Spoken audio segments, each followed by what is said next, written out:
Hoy! What's up? Go fam. Alright, so eto na. Magpapalatak na naman tayo. Wala pa tayong napapagana Go fam. Eto, trinay naman natin. 12 hours lang na ibabad Go fam. Tapos 24 hours na naihango, na-incubate. Eto, parang okay naman siya oh. Oo. Halos paputok lang Go fam. So, sa mga nagtatanong Go fam, wala pa akong naging successful na palatak. Pero try lang ng try. So ngayon itatry naman natin yung 12 hours lang na naibabad. Mabilis naman nagsipol Tapos eh. 24 hours na na-incubate. Tapos itatry din natin ngayon Go Fam yung hindi na binabad. Dry na. Diretso na natin na ipapalatak.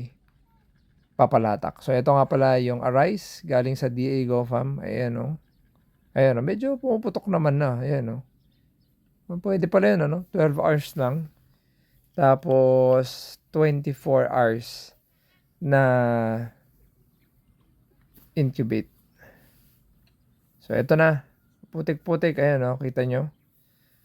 So, may basa-basa pa pero kinanalan naman na natin. Siguro ito, drain na kaninang madaling araw.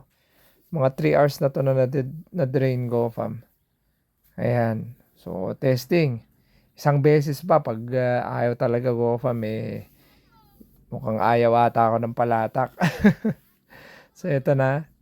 Dito na tayo sa kabila Go fam. Natapos na natin sa kabila. Mabilis lang to kasi mga nasa ano lang to Go fam. Nasa 4,000 square meters. So, maliit lang. Ayan. Yun. So, yung mga nakikita ko sa video Go fam sa mga Facebook na pinopost, mas grabe pa dito eh. May tubig pa nga Go fam eh. Tapos gumana naman. Pero ako talaga, ayaw talaga Go fam eh. Siguro sa weather kaya. Kasi dito sa amin ngayon Go fam, ano, ulan ng ulan. Ulan ng ulan. So, eto na Go fam. Natapos na natin. Eto na yung dry. Ayun. Eto, hindi na natin binabad. Dry na, rekta. So, ako nang gagawa Go fam. Mga naisip nyo, naisip ko na rin. Gagawin ko na rin Go fam para check natin kung mas okay.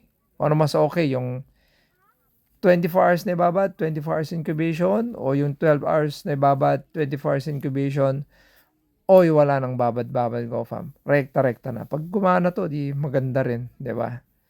So, ayun. Nagpapalatak tayo kanina Go fam. Ba't kaya sabi ko, ayaw, hindi maganda yung laglag. Ayun, ito parang nag-stuck siya.